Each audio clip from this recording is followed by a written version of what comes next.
Labdien, man sauc Juris Fomits, un šodien mēs runāsim un apskatīsimies par vienu mākslas dizainu. Šis dizains ir veidots, lai izceltu produktu ar formu un krāsu palīdzību. Centrālais elements piesaista uzmanību, bet atkārtējie dekori to papildina. Ir izmantot vienkārši materiāli, kartons, papīrs un līmi, bet rezultātā izskatās vizuāli interesanti un sakārtots. Galvenais uzsvars ir uz kompozīciju un skatienu virzīšanu uz produktu. Labdien, šeit mums ir Mārtiņa kungs, un ko jūs domājat par šo mākslas darbu?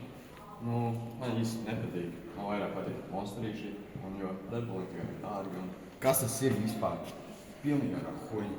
Šitas te, es tādu mājās tādu. Prosti vienkārši čipšu iepakojums. Vai šitas ir mākslas darbs? Nē, es saprotu, labi. Tas ir popkorns.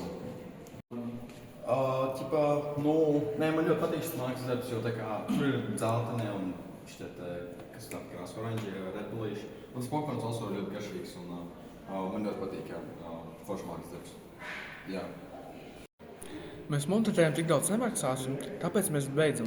Paldies, ka skatījāties. Tas biju es, Juris Fomins, diktators un režisors un nākušais Latvijas prezidents. Paldies, ka skatījāties.